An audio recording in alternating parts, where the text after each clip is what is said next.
जय हिंद दोस्तों, आपके अपने YouTube channel super study point में मैं विजेंद्र कुमार एक बार फिर से आपका स्वागत करता हूं। हम बेटा इंडियन ज्योग्राफी की थ्योरेटिकल सीरीज को पढ़ रहे हैं। इंडियन ज्योग्राफी के अंदर हमने भारतीय नदी तंत्र को शुरू किया था। मैंने आपको हिमालय से निकलने वाली नदियों को पढ़ा दिया था। लास्ट क्लास हमने प्रायद्वीप भारत की नदियों पर करी थी। प्रायद्वीप भारत की नदियों को दो भागों में बांटा गया है, एक है अरब सागर में गिरने वाली नदियां और दूसरी है बंगाल की खाड़ी में गिरने वाली नदियां। लास्ट क्लास के अंदर हमने अरब सागर में गिरने वाली चार प्रमुख नदियों को पढ़ लिया था, जिसमें मैंने आपको लूनी नदी पढ़ाई थी, मैंने आपको साबरमती नदी के बारे में पढ़ा दिया था, माही नदी और आपकी नर्मदा नदी के बारे में बता दिया था। इसी के आगे इस वीडियो क्लास को कंटिन्यू करते हैं। बेटा आज हमें इन्हीं के आगे की नदियां पढ़नी है, जिसमें हमें ताप्ती, ज्वारी, मांडवी, शरावती, पेरियार और भरतपुजा नदी के बारे में पढ़ना है। तो देर न करते क्लास को शुरू करते हैं। आइए बच्चा शुरू करते हैं। शुरू करने के लिए हम पहले देखते हैं सबसे पहले ताप्ती नदी के बारे में। तो हमें पढ़नी है पांचवी नदी, आज पढ़नी है ताप्ती। ताप्ती नदी, ताप्ती नदी को इसी को बोलते हैं तापी रिवर। ताप्ती रिवर या फिर तापी रिवर, ये दोनों नाम एक ही नाम से हैं, कोई अलग अलग नाम नहीं है इस नदी के। तो इसे पढ़ने से पहले हमें वही भारतीय मैप को देखना पड़ेगा। तो देखिए प्रायद्वीप भारत के मैप को, प्रायद्वीप मैप को। तो ये बेटा है आपका किसका, गुजरात वाला क्षेत्र। ये कौन सा है, गुजरात का क्षेत्र। ये आ गया कौन सा आपका, सॉरी ये आपका राजस्थान का क्षेत्र। ये आपके कौन सा है, गुजरात वाला क्षेत्र है। ये गुजरात में कौन सी, कच्छ की खाड़ी। ये आपकी आ गया क्या, काठियावाड़ वाला क्षेत्र। ये आ गया खंबात की खाड़ी का क्षेत्र। ये खंबात की खाड़ी। खंबात की खाड़ी के बाद ये आ गया बेटा महाराष्ट्र, यानी गुजरात के बाद महाराष्ट्र, महाराष्ट्र के बाद गोवा और गोवा के बाद ये आ गया बच्चा कर्नाटक, कर्नाटक के बाद आपका केरल। ये आपका आ गया केरल के बाद इधर आ जाते हैं तमिलनाडु। तमिलनाडु ये आपका क्या है, तमिलनाडु। तमिलनाडु के बाद ये आपका क्या, आंध्र प्रदेश, आंध्रा। आंध्रा के बाद उड़ीसा और उड़ीसा के बाद बच्चा क्या है, ये आपका पश्चिम बंगाल। तो ये भारत का प्रायद्वीप का हिस्सा है, प्रायद्वीप भारत का हिस्सा है। तो इसी में हमें देखनी है इन नदियों के बारे में। तो सबसे पहले पहला प्रश्न बनता है आपसे, इनका उद्गम, इसका ओरिजिन, इसका उद्गम कहां पर है। उद्गम स्थान क्या है इसका, किसका, आपका ताप्ती नदी का। तो हमें ताप्ती नदी का उद्गम स्थान देखना है। तो देखो बेटा ताप्ती नदी का उद्गम स्थान देखते हैं। मैंने आपको बताई थी कि महाराष्ट्र राज्य, मध्य प्रदेश राज्य में दो पर्वत श्रृंखलाएं प्रमुख हैं। तो इन दो पर्वत श्रृंखलाओं को बनाते हैं। तो देखो ये पर्वत श्रृंखला है विंध्याचल पर्वत श्रृंखला, ये मैंने बना दी विंध्याचल पर्वत श्रृंखला।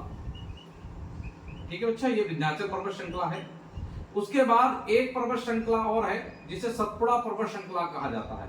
यह है आपकी सतपुड़ा पर्वत श्रृंखला, यह है आपकी सतपुड़ा पर्वत श्रृंखला। तो ये हमने बनाई कौन सी, ये है हमारी विंध्याचल पर्वत श्रृंखला, विंध्याचल पर्वत श्रृंखला। और ये है आपकी कौन सी है, ये है सतपुड़ा पर्वत श्रृंखला। और ये कौन सा है, ये है मैकाल पर्वत सतपुड़ा पहाड़ी का ही हिस्सा है। और मैकाल की सबसे ऊंची चोटी का क्या नाम है, जो मैकाल की सबसे ऊंची चोटी है, इस चोटी का सबसे ऊंची चोटी का नाम है अमरकंटक। अमरकंटक चोटी, अमरकंटक चोटी कहां पर है ये बच्चा मध्य प्रदेश राज्य में, इसे मध्य प्रदेश में। लेकिन मैकाल पर्वत का जो हिस्सा है वो मध्य प्रदेश में भी आता है बेटा, किस में आता है, छत्तीसगढ़ राज्य में भी आता है। ठीक है, कहां पर आता है, छत्तीसगढ़ राज्य में। तो हमें किसका देखना है, हमें देखना है तापी नदी के बारे में। तो तापी नदी जो निकलती है वो सतपुड़ा पहाड़ी से निकलती है। तो इसका जो ओरिजिन है वो देखते हैं हम कहां से है, वो है सतपुड़ा पर्वत श्रृंखला, सतपुड़ा पर्वत श्रृंखला या पहाड़ी श्रृंखला भी कहा जाता है इसको। ठीक है, क्योंकि इसके पर्वतों की ऊंचाई इतनी ज्यादा नहीं है, इसलिए इसे पहाड़ी श्रृंखला भी कहा जाता है। तो इस यहां से ये नदी निकलती है, यहां से, और ये नदी आपकी महाराष्ट्र, मध्य प्रदेश, महाराष्ट्र और गोवा वाले क्षेत्र में बहती है। तो इसका ये कहां से निकली, सतपुड़ा पहाड़ी से। अब सतपुड़ा पहाड़ी से बोलते हैं, या फिर यहां पर बच्चा है बैतूल का पठार, ये मध्य प्रदेश में पड़ता है बैतूल बैतूल पठार। ये कहां पड़ता है? मध्य प्रदेश में। कहां पड़ता है? मध्य प्रदेश राज्य में। तो इसका जो उद्गम हुआ है हम कह सकते हैं सतपुड़ा पहाड़, सतपुड़ा पर्वत श्रृंखला से, या हम कह सकते हैं इसे बैतूल पठार। और ये बैतूल पठार कहां पड़ता है? ये मध्य प्रदेश राज्य में पड़ता है। तो इसका ओरिजिन, किसका? तापी नदी का जो ओरिजिन हुआ है बेटा वो बैतूल पठार से हुआ है। ठीक है, एक चीज ध्यान रखना, बैतूल पठार अगर मध्य प्रदेश में एक स्थान की बात पूछे वो स्थान कहां से निकलते? तो मुलतई नाम की, मुलतई नामक स्थान से निकलती है। मुलतई नामक स्थान से निकलती है। कौन सी बेटा? आपकी कौन सी है? अच्छा, बैतूल में छोटे ऊ की नहीं बड़े ऊ की मात्रा आती है। ठीक है, तो बैतूल पठार से निकलती है। और बैतूल पठार में भी वो स्थान बताऊं तो मुलतई नामक क्या है बेटा? स्थान है जहां से क्या निकलती है आपकी? कौन सी नदी निकलती है? तापी नदी निकलती है। इस नदी की कुल लंबाई कितनी है? टोटल लेंथ कितनी है? अगर मैं इसकी कुल लंबाई की बात करता हूं, टोटल लेंथ, तो लगभग 723 किलोमीटर इसकी क्या है? टोटल लंबाई है। ये लंबाई 3 राज्यों में पूरी होती है। 3 स्टेट में यानी 3 राज्यों में बहती है। ताप्ती नदी 3 राज्यों में बहती है। कौन कौन से वो 3 राज्य है बच्चा? नंबर 1 मध्य प्रदेश। तो मध्य प्रदेश से इसका हुआ है उद्गम। मध्य प्रदेश से क्या हुआ है? इसका उद्गम हुआ है। दूसरा, मध्य प्रदेश के बाद आ जाती है महाराष्ट्र राज्य में। कहा जाती है? महाराष्ट्र में। और ये महाराष्ट्र में सबसे अधिक लंबी दूरी तय करती है। सबसे लंबी दूरी तय करती है। तो ये भी आती है कि बताइए कौन सी, क्वेश्चन आएगा कि बताइए ताप्ती नदी किस राज्य में सबसे अधिक लंबी दूरी तय करती है बेटा? तो महाराष्ट्र राज्य में सबसे लंबी दूरी तय करती है। सबसे ज्यादा किस राज्य में बहती है? महाराष्ट्र में। उसके बाद ये कहां चली जाती है? उसके बाद चली जाती है बच्चा ये गुजरात में। कहां चली जाती है? गुजरात में। और गुजरात में इसका क्या हो जाता है? एंड। गुजरात में क्या हो रहा है? इसका अंत। और अंत कहां होता है? अंत होता है खंबात की खाड़ी में। खंबात की खाड़ी में। तो याद रखना कि जो कौन सी तापी नदी है ये कहां गिरती है? खंबात की खाड़ी में जाकर गिरती है। दूसरी, एक बहुत महत्वपूर्ण प्रश्न है, ये क्या बनाती है? तापी नदी डेल्टा नहीं बनाती। तापी नदी क्या बनाती है? एस्चुरी बनाती है। मैंने आपको बताया जितनी भी अरब सागर में गिरने वाली नदियां हैं वो सारी नदियां जो होती हैं वो क्या बनाती हैं? डेल्टा नहीं बनाती। क्या बनाती है? एस्चुरी का निर्माण करती है। ठीक है, तो एक कहां गिरती है? खंबात की खाड़ी में आकर गिर जाती है। एक और चीज याद रखना, सतपुड़ा पहाड़ी और इसके नीचे यहां पर एक पर्वत श्रृंखला और पहाड़ी सी है, इसे बोलते हैं सतमाला। ये कौन सी है? ये है बेटा सतमाला पहाड़ी। तो सतमाला पहाड़ी ये कहां पर है? ये बच्चा है महाराष्ट्र राज्य में। ये कहां पर है? महाराष्ट्र राज्य में। तो हम ये भी कह सकते हैं, बहुत महत्वपूर्ण प्रश्न बनता है, एक ये प्रश्न आ जाएगा कि यह सतपुड़ा तथा इसमें सतमाला पर्वत या पहाड़ी श्रृंखला के मध्य बहती है। इन दोनों के मध्य बहती है। तो आपसे इंपॉर्टेंट क्वेश्चन बनता है कि बताइए कौन सी नदी सतपुड़ा पहाड़ी और कौन सी सतमाला पहाड़ी के बीच में बहती है? कौन सी बहती है? तापी नदी बहती है। कौन सी है ये? इसी को बोलते हैं तापी नदी। अब ये तापी नदी और नर्मदा नदी दोनों ही भ्रंश घाटी में बहती हैं। किसमें बहती है बेटा? भ्रंश घाटी।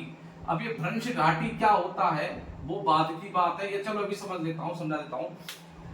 यहां का जो हिस्सा है, इस नर्मदा नदी और ताप्ती नदी का जो हिस्सा है बेटा, वो क्या है कि जब भारत के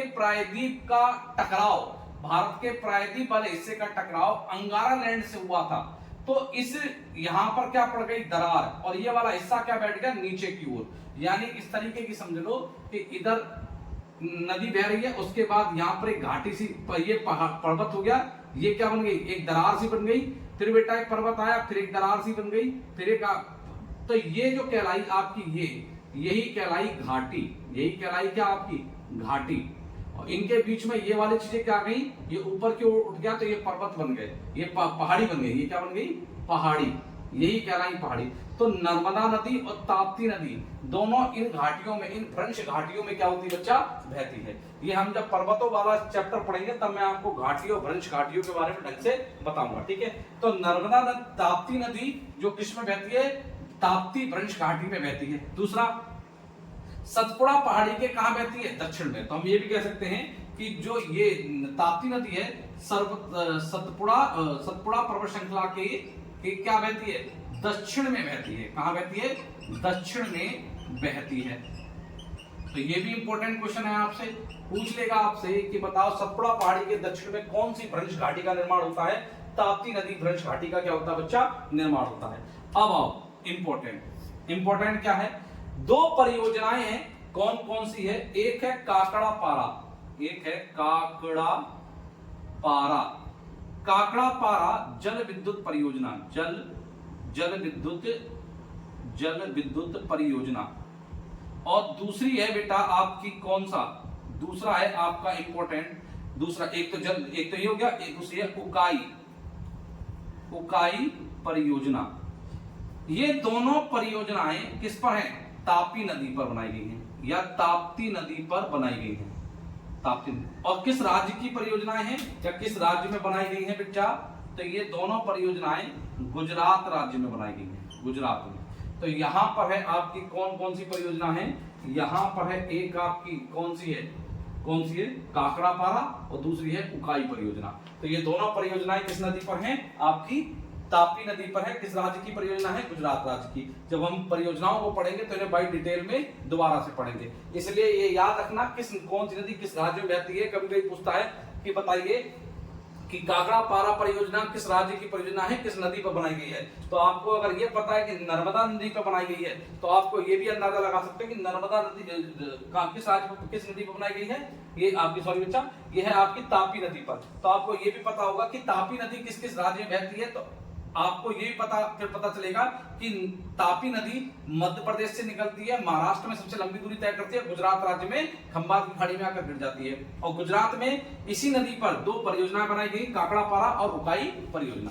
तो ये दो महत्वपूर्ण प्रश्न थे, इससे आते हैं। अच्छा, एक और महत्वपूर्ण प्रश्न बनता है, गुजरात का एक मुख्य शहर है, गुजरात का एक मुख्य शहर है, इसे यहां से रिमूव करता हूं बेटा। गुजरात का एक शहर है सूरत, गुजरात का मुख्य शहर, इसे मुख्य शहर बोला जाता है, गुजरात का मुख्य शहर क्या नाम है बेटा, सूरत। क्या नाम है, सूरत। ये जो सूरत शहर है किस नदी के मुहाने पर है, तो ये ताप्ती नदी के मुहाने पर है। तो ताप्ती या तापी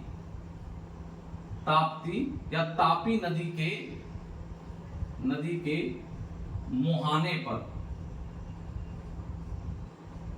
है। तो कभी कभी ये प्रश्न इस तरीके से पूछ लिया जाता है और आता है आपके एग्जाम में कि बताइए सूरत शहर किस नदी के किनारे बसा हुआ है। तो किस नदी के, तापी नदी के किनारे बसा हुआ है। या सूरत बंदरगाह के बारे में पूछ ले तो सूरत बंदरगाह भी किस पर है बेटा, यहीं पर है। ये सूरत बंदरगाह जो है ये यहाँ पर, ये सूरत बंदरगाह यहाँ पर बच्चा, सूरत बंदरगाह किस नदी के मुहाने पर है बच्चा, तापी नदी के मुहाने पर है। तो इतनी बात तापी नदी से संबंधित थी, उम्मीद करता हूं चीजें आपको समझ में आ रही होंगी। अब तापी नदी के बारे में इससे ज्यादा डिटेल आपके एग्जाम में नहीं पूछ सकता, आप इसमें लिख भी सकते हो। चलिए अब देख लेते हैं गोवा राज्य की दो प्रमुख नदियों। चलो बच्चा अब देख लेते हैं मांडवी और ज्वारी नदी के बारे में। मांडवी और ज्वारी ये दोनों नदियां गोवा राज्य की नदियां हैं। किस राज्य की हैं, गोवा राज्य की नदियां हैं। तो बच्चा देखो पहले पढ़ लेते हैं आपकी मांडवी नदी के बारे में। तो पहले पढ़ेंगे मांडवी, ज्यादा बड़ा इसमें कुछ है नहीं, एक साथ इसलिए पढ़ा रहा हूं।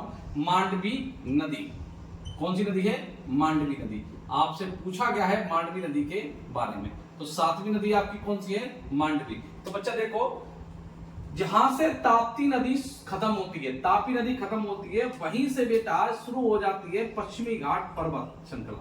यहीं से शुरू होता है पश्चिमी घाट पर्वत श्रृंखला। ये जो पश्चिमी घाट पर्वत श्रृंखला है ये हिमालय के बाद भारत की सबसे लंबी क्या है, पर्वत श्रृंखलाओं में से एक है। ये लगभग 1600 किलोमीटर लंबा पर्वत श्रृंखला है। मैं दक्षिण भारत की जब पहाड़ियां पढ़ाऊंगा तो मैं आपको बताऊंगा। यही है आपकी कौन सी, पश्चिमी घाट पर्वत श्रृंखला। यह है आपकी पश्चिमी घाट पर्वत श्रृंखला। यह है बच्चा पश्चिमी घाट पर्वत श्रृंखला। और पश्चिमी घाट पर्वत श्रृंखला से एक नदी निकलती है, यह है आपकी मांडवी नदी। तो बेटा यहां पर मैंने बनाया इस तरीके से गोवा। पश्चिमी घाट पर्वत श्रृंखला का बहुत छोटा सा हिस्सा कहां है बेटा, गोवा में, बहुत छोटा सा, लेकिन मानते नहीं कि गोवा में इसे रखा गया। ठीक है, तो पश्चिमी घाट पर्वत श्रृंखला से एक नदी का उद्गम हुआ, यहीं से नदी निकलती है। इसका जो ओरिजिन है, इसका जो ओरिजिन है, ओरिजिन यानी उद्गम, उद्गम, इसका जो उद्गम हुआ है वो कहां से हुआ बच्चा, पश्चिमी घाट पर्वत श्रृंखला, पश्चिमी घाट पर्वत श्रृंखला से हुआ है। और पश्चिमी घाट पर्वत श्रृंखला से किस राज्य से निकलती है, ये गोवा से नहीं निकलती। इसका ओरिजिन जो हुआ है बेटा कर्नाटक से हुआ है। कहां से हुआ है, कर्नाटक राज्य से, कर्नाटक राज्य से हुआ है। तो बच्चा देखो, यहां से कर्नाटक राज्य से ये नदी निकलती है और ये नदी गोवा के उत्तर में बहती है। कहां बहती है, गोवा के उत्तर में। तो ये नदी कौन सी है, ये बेटा मांडवी नदी। ये कौन सी है, मांडवी नदी।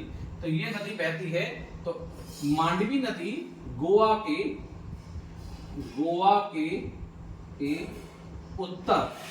उत्तर में बहती है। तो आपसे एक इंपॉर्टेंट क्वेश्चन आता है कि गोवा राज्य के उत्तर में कौन सी नदी बहती है, तो मांडवी नदी बहती है। अच्छा, इसकी टोटल अगर मैं लेंथ की बात करता हूं, टोटल लंबाई की, तो इसकी कुल लंबाई कितनी है, 81 किलोमीटर की इसकी लंबाई है। ये 2 राज्यों में बहने वाली नदी है, 2 राज्यों में, 2 स्टेटों में बहती है, 2 राज्यों में बहती है। नंबर 1 कौन से 2 राज्य हैं, नंबर 1 कर्नाटक, और नंबर 2 बेटा क्या है, गोवा, नंबर 2 गोवा। अच्छा, गोवा के बारे में ध्यान रखना कि इस नदी को गोवा की जीवन रेखा कहा जाता है। इसे क्या कहा जाता है, गोवा की जीवन रेखा, क्योंकि गोवा की जीवन रेखा इस नदी को कहा जाता है। तो आपसे कुछ महत्वपूर्ण बस यही प्रश्न इससे पूछे जाते हैं कि बताइए मांडवी नदी का उद्गम जो हुआ है वो पश्चिमी घाट पर्वत श्रृंखला से हुआ है, कर्नाटक राज्य से हुआ है। इसे ये नदी गोवा के उत्तर में बहती है।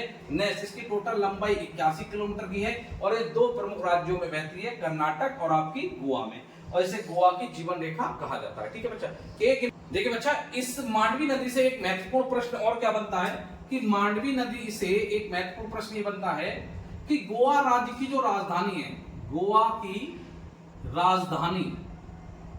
राज्य की जो राजधानी है पणजी, ये किस नदी के तट पर है, तो गोवा राज्य की राजधानी पणजी किस, मांडवी नदी के तट पर है। मांडवी नदी के तट पर बसी है।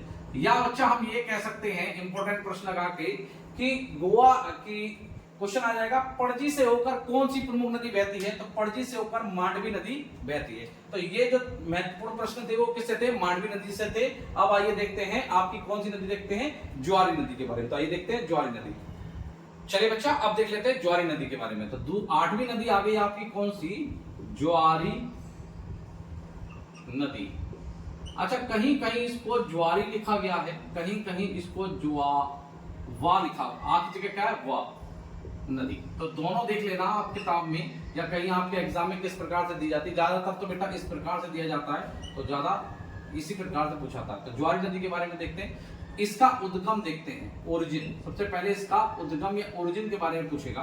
तो आपको पता है कि ये नदी कहां से निकलती है, इसे भी हम मानते हैं पश्चिमी घाट पर्वत श्रृंखला से, पश्चिमी घाट पर्वत श्रृंखला, इसे भी हम पश्चिमी घाट पर्वत श्रृंखला से मानते हैं इसका उद्गम। लेकिन ये नदी कहां से निकलती है, इसका ओरिजिन जो माना गया है या ओरिजिन होता है वो गोवा राज्य से होता है, गोवा राज्य से ही होता है। तो इसका ओरिजिन कहां से होता है, गोवा से। ये कर्नाटक से नहीं निकलती है, सिर्फ गोवा से निकलती है और गोवा में इस तरीके से बहती है और लंबी दूरी को तय करने के बाद ये दक्षिण में चली जाती है। गोवा की कहां बेटा, दक्षिण में, ऊपर से निकली घूमती हुई इस तरीके से बेटा कहां चलेगी, नीचे की ओर, दक्षिण की ओर। तो ये नदी जो है आपकी, गोवा से निकलती है। ये कौन सी है आपकी, गोवा से निकलती है। कौन सी है आपकी, यही है आपकी ज्वारी, इसे या फिर कहते हैं ज्वारी नदी। ठीक है बच्चा, तो ये ज्वारी नदी, इस उद्गम कहां से हुआ है, गोवा से। अच्छा ये कहां बहती है, ये बहती है गोवा राज्य के दक्षिण में, गोवा राज्य के दक्षिण में बहती है। तो इंपॉर्टेंट क्वेश्चन बनता है कि बताइए ज्वारी नदी कहां बहती है, तो गोवा राज्य के दक्षिण में बहती है। कहां बह रही है, दक्षिण में बह रही है। नेक्स्ट, ये अंत में आकर कहां गिरती है, दोनों नदियां अंत में कहां गिर जाती हैं, ये अंत में आकर अरब सागर में गिरती हैं। अरब सागर, ये अंत में अपना जल कहां गिरा देती हैं, अरब सागर में गिरती हैं। अरब सागर में आकर गिर जाती हैं। ये दोनों नदियां बच्चा जो है कौन सी है आपकी, इंपॉर्टेंट कौन सी नदी आपकी, एक है आपकी मांडवी और दूसरी ज्वारी। ये दोनों नदियां आकर कहां गिरती हैं, ये दोनों नदियां आकर कहां गिरती हैं, अरब सागर में आकर गिर जाती हैं। नेक्स्ट इंपॉर्टेंट, ज्वारी नदी गोवा की सबसे लंबी नदी है। ज्वारी गोवा राज्य की सबसे लंबी नदी है। तो आपसे पेपर में अगर एग्जाम में क्वेश्चन आ जाए कि गोवा की सबसे लंबी नदी कौन सी बेटा, तो ज्वारी नदी गोवा की सबसे लंबी नदी है। ठीक है बच्चा, सबसे लंबी नदी कौन सी है, ज्वारी नदी है। अब इससे एक महत्वपूर्ण प्रश्न क्या बनता है, इस नदी से एक महत्वपूर्ण प्रश्न यह बनता है कि बेटा जो गोवा का एक प्राचीन शहर वास्को डिगामा शहर, वास्को डिगामा शहर इसी ज्वारी नदी के तट पर बसा हुआ है। तो ये महत्वपूर्ण प्रश्न है, आपके एग्जाम में काफी बार पूछा गया है, तो इसे भी आप अपने नोट में लिख लीजिए कि गोवा का सबसे प्राचीन शहर वास्को डिगामा, गोवा का सबसे प्राचीन शहर वास्को डिगामा इसी ज्वारी नदी के तट पर बसा हुआ है। तो आपने गोवा की दो प्रमुख नदियों को पढ़ लिया। अब पढ़ लेते हैं कर्नाटक राज्य की एक प्रमुख नदी शरावती नदी के बारे में। तो आइए देखते हैं शरावती नदी के बारे में। चलिए बच्चा, अब जो है नेक्स्ट नदी है आपकी शरावती। नेक्स्ट कौन सी है, शरावती नदी। अब इस शरावती नदी के बारे में कौन से महत्वपूर्ण तथ्य बनते हैं उन्हें तो देख लेते हैं। देखिए सबसे पहले तो आपसे इसका ओरिजिन यही पूछेगा कि बताओ शरावती नदी का ओरिजिन क्या है, ओरिजिन क्या है, शरावती नदी का ओरिजिन क्या है। तो शरावती नदी निकलती है पश्चिमी घाट पर्वत श्रृंखला से। तो पश्चिमी घाट पर्वत श्रृंखला, पश्चिमी घाट पर्वत श्रृंखला से निकलती है। अच्छा ये किस राज्य से निकलती है, तो ये राज्य है बेटा कर्नाटक राज्य से निकलती है। कहां से, कर्नाटक से। और कर्नाटक में भी कहां से, कर्नाटक के शिमोगा जिले से निकलती है। कहां से निकलती है बेटा, शिमोगा जिला। कर्नाटक का क्या है, शिमोगा जिला। तो यहां से कर्नाटक का शिमोगा जिला है, कर्नाटक का शिमोगा जिला यहां से निकलती है और ये नदी आकर कहां, आकर अरब सागर में गिर जाती है। तो ये अंत कहां करती है, ये कर्नाटक राज्य की नदी है। तो शरावती कर्नाटक राज्य की नदी है, कर्नाटक राज्य की प्रमुख नदी है, प्रमुख या मुख्य नदी है। इसकी अगर टोटल लेंथ की बात करता हूं, क्योंकि केवल एक राज्य में बह रही है, तो इसकी जो टोटल लेंथ है, टोटल लेंथ कोई ज्यादा लंबी दूरी तय नहीं करती। इसकी कुल लंबाई जो है बेटा वो 128 किलोमीटर की है। कितनी है, 128। तो एक तो इससे इसका उद्गम पूछता है कि बताओ उद्गम कहां से हुआ है, किसका, शरावती नदी का, तो कर्नाटक के शिमोगा जिले से हुआ है। नेक्स्ट इसकी लंबाई के बारे में भी कभी कभी पूछ लेगा, कोई छोटे मोटे एग्जाम होगा सब पूछ सकता है। लेकिन जो सबसे महत्वपूर्ण प्रश्न बनता है वो क्या है, वो बेटा ये है कि शरावती नदी पर एक जलप्रपात है। तो देखो बेटा यहां मैं आपको बाई फिगर करके ऐसे बनाता हूं। देखो ये हो गया पश्चिमी घाट पर्वत श्रृंखला, ये क्या है, पश्चिमी घाट पर्वत श्रृंखला। ये पश्चिमी घाट पर्वत श्रृंखला है, ये है पश्चिमी घाट पर्वत श्रृंखला। ये पश्चिमी घाट पर्वत श्रृंखला है। यहीं से कर्नाटक के शिमोगा जिले से एक नदी का उद्गम हुआ और ये इस तरीके से बही और इस तरीके से चली गई। तो ये जो नदी है यही आपकी क्या है, शरावती नदी। ये कौन सी है, शरावती नदी। उद्गम कहां से बताया, सर कर्नाटक से। कर्नाटक में कहा, शिमोगा जिला, कर्नाटक का क्या है, शिमोगा जिला है, यहां से निकलती है। और यहां जो इस तरीके से गिरी, ये गिर रही है तो यहां पर एक बनाती है झरना। तो इस झरने का नाम क्या है? जोग। जोग जल प्रपात, इसी को बोलते हैं झरना। जलप्रपात को क्या बोला था? झरना। अच्छा बेटा, इसका एक नाम और है जो स्थानीय नाम है, उसे बोलते हैं गरशोपा। गरशोपा, इसे गरशोपा जलप्रपात भी कहा जाता है। गरशोपा जलप्रपात क्या कहा जाता है? इसे भी गरशोपा जल प्रपात कहा जाता है। इसे ही एक नाम, इसका आधुनिक नाम क्या है? इसे आधुनिक नाम है इसका महात्मा गांधी। महात्मा गांधी जल प्रपात। महात्मा गांधी जल प्रपात, ये भी कहा, ये तीनों नाम इसके कहा है? ये तीनों जो नाम है वो एक के ही हैं। क्या है?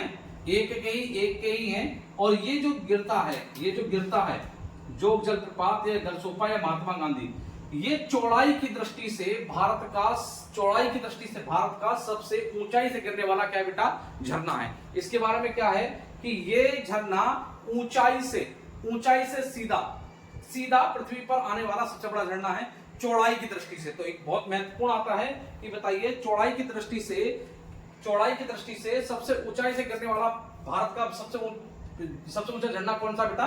कौन सा है? गरशोपा है। गरशोपा या फिर जोग जलप्रपात या महात्मा गांधी जलप्रपात। कहां से निकलता है? किस नदी पर है? शरावती नदी। शरावती नदी कहां से निकलती है? कर्नाटक राज्य से, शिमोगा जिले से निकलती है। और अंत में आकर कहां गिर जाती है? गिरती है बेटा?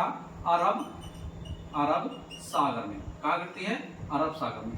तो ये कुछ महत्वपूर्ण प्रश्न हैं किससे? शरावती नदी से। तो आप देख लेते हैं, शरावती नदी के बाद आज दो नदियां और बची हुई है, पेरियार और भरतपुजा। इन दोनों नदियों को देख लेते हैं क्योंकि ये कहां की हैं? ये केरल राज्य की प्रमुख नदियां। तो ये देखते हैं, पेरियार नदी और भरतपुजा नदी।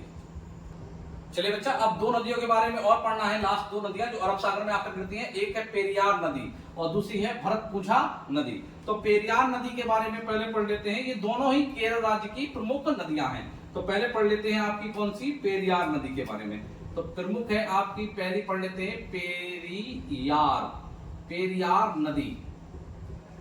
पेरियार नदी।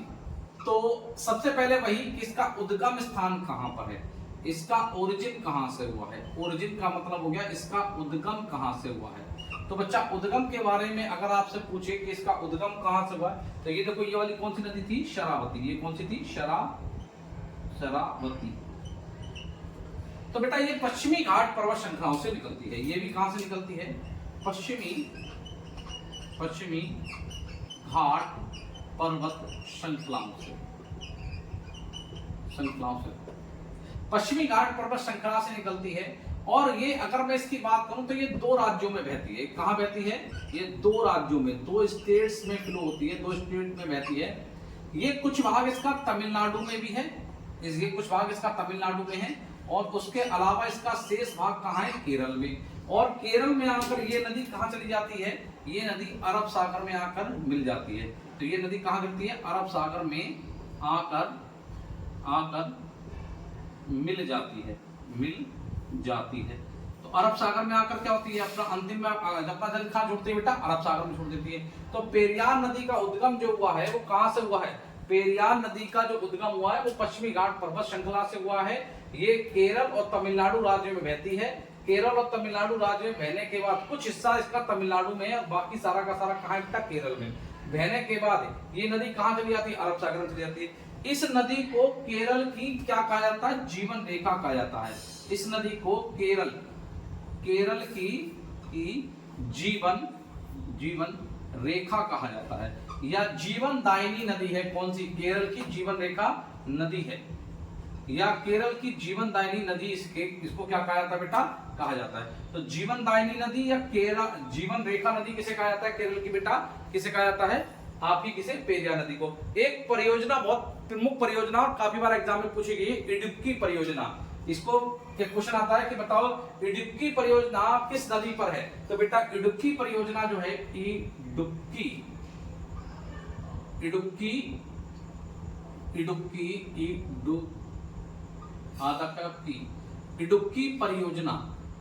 परियोजना किस नदी पर है? तो पेरियार नदी पर है। किस नदी पर है बच्चा?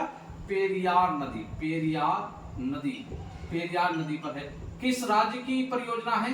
तो केरल राज्य की परियोजना है। हम परियोजना वाले चैप्टर में इसे बहुत डीप में आपसे पढ़ेंगे कि इडुक्की परियोजना किस लिए बनाई गई है, इसके क्या महत्वपूर्ण तत्व हैं और कौन किस इससे लाभार्थी राज्य कौन से हैं और इससे क्या क्या महत्वपूर्ण परियोजनाएं जुड़ी हुई हैं और कौन कौन सी इससे परियोजनाएं जुड़ी हुई हैं। तो हमने पेरियार नदी के बारे में पढ़ लिया कि पेरियार नदी का उद्गम पश्चिमी घाट पर्वत श्रृंखला से हुआ है। ये दो राज्यों में बहती है, तमिलनाडु और केरल में। बेटा अरब सागर में आकर मिल जाती है लास्ट में, और केरल की इस नदी को जीवन रेखा कहा जाता है।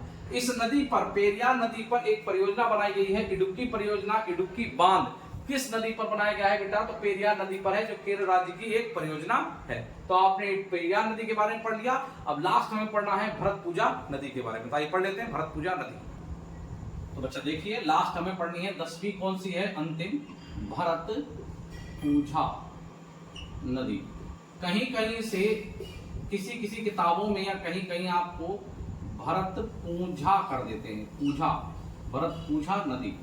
तो दोनों देख लेना आपके किस प्रकार से प्रश्न बनता है। ज्यादातर जो है इस नाम से आता है और पूछी गई है। तो ये पहली बात इंपॉर्टेंट, इसका उद्गम, अगर मैं इसका ओरिजिन की बात करता हूं, इसका उद्गम, तो बेटा उद्गम इसका कहां से हुआ है? उद्गम इसका हुआ है अन्नामलाई पहाड़ियों से। तो हमें इसका उद्गम कहां से माना जाता है? ये भी अगर देखें तो पश्चिमी घाट पर्वत श्रृंखला से निकलती है। पश्चिमी घाट पर्वत श्रृंखला, ये भी पश्चिमी घाट पर्वत श्रृंखला से निकलती है। या अगर किसी पर्वत, एक पर्वत का नाम दिया जाए तो वो निकलती है अन्नामलाई, अन्नामलाई, अन्नामलाई पर्वत या अन्नामलाई पहाड़ी। बेटा इसे पहाड़ी कहें तो ज्यादा सही है। अन्नामलाई पहाड़ी से निकलती है, और अन्नामलाई पहाड़ी जो दक्षिण भारत की सबसे ऊंची चोटी है, जिसे बोलते हैं अनाईबुदी, उसी का एक हिस्सा है। ठीक है, अन्नामलाई। ठीक है, तो अन्नामलाई पहाड़ी से निकलती है। ये नदी भी भारत के दो राज्यों में बहती है। ये नदी भी भारत के दो राज्यों में बहती है। कौन कौन से दो राज्य हैं बेटा? ये दो राज्यों में बहती है। नंबर 1 तमिलनाडु और दूसरी है बेटा केरल, दूसरी केरल। तो केरल और तमिलनाडु राज्यों में बहती है, और बहने के बाद अंत में इसका कहां जल गिरता है? एंड इसका होता है केरल में, और केरल में एंड होने के बाद ये कहां चली जाती है बेटा? ये जाके गिरती है अरब सागर में, अरब सागर में। अंत में आकर कहां गिर जाती है? अरब सागर में। देखो पहली नदी जो थी ये ऐसे ऊपर से निकलती है यहां से, और ये कौन सी है बेटा? ये आपकी कौन सी बताई थी मैंने आपको? पेरियार नदी। और पेरियार नदी के बाद ये आपकी पढ़ रहे हो कौन सी? भरतपुजा। तो भरतपुजा नदी के बारे में ये है कि ये है अरब सागर में, अरब सागर में गिरने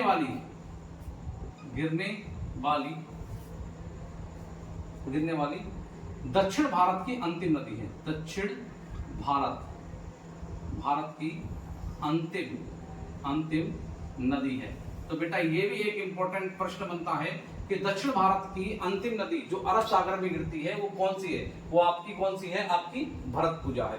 अच्छा, एक इंपॉर्टेंट थॉट और, इससे एक इंपॉर्टेंट पॉइंट और बनता है। क्या बनता है कि यह है केरल राज्य की सबसे पवित्र नदी है। एक तरीके से हम इसे माने तो इसे केरल की गंगा भी कहा जाता है। तो इसे क्या कहा जाता है? इसे केरल राज्य की गंगा, केरल राज्य की गंगा कहा जाता है।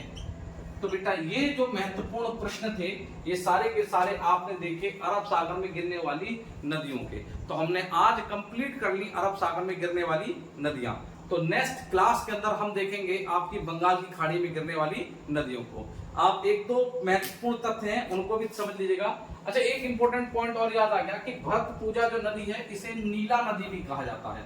इसे नीला नदी भी कहा जाता है। तो याद रखना इसे क्या कहा जाता है बेटा? नीला नदी। इसे एक दो प्रश्न और याद आ गए कि इसे नीला नदी भी कहा जाता है। तो आपसे आ चुका है कि भरतपुजा नदी का दूसरा नाम क्या है? तो नीला नदी भी कहा जाता है।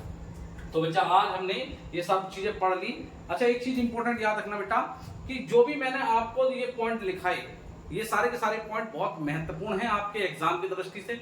इनमें से कोई भी पॉइंट आप छोड़े नहीं, सारा का सारा अपना नोट्स बनाएं और बाई मैप ज्योग्राफी को पढ़ने का प्रयास करें। बाई मैप ज्योग्राफी को पढ़ने का प्रयास करें। बार बार मैप को देखें कि किस कौन से मैप में कहां किस चीज की स्थिति मुख्य रूप से दे रखी है। जैसे कि कौन सा स्टेट कहां है, कौन सा स्टेट किस राज्य से लगा हुआ है, किस केंद्र शासित प्रदेश से लगा हुआ है, या हम ये बात करें कौन से राज्य समुद्र सीमा बनाते, कौन से राज्य समुद्र सीमा नहीं बनाते बेटा। क्योंकि अगर आपको ये चीज याद होगी तो आने वाली पूरी की पूरी जो आगे जो नदियां पढ़ेंगे या परियोजनाएं पढ़ेंगे तो वो आपको बहुत क्या हो जाएगी, आसानी से याद जाएंगे। तो उम्मीद करता हूं कि वीडियो आपको अच्छी लगी होगी। अगर आपको क्लास अच्छी लगे तो प्लीज आप वीडियो को लाइक और शेयर करना ना भूलें, ज्यादा से ज्यादा लोगों तक वीडियो को पहुंचाएं। धन्यवाद।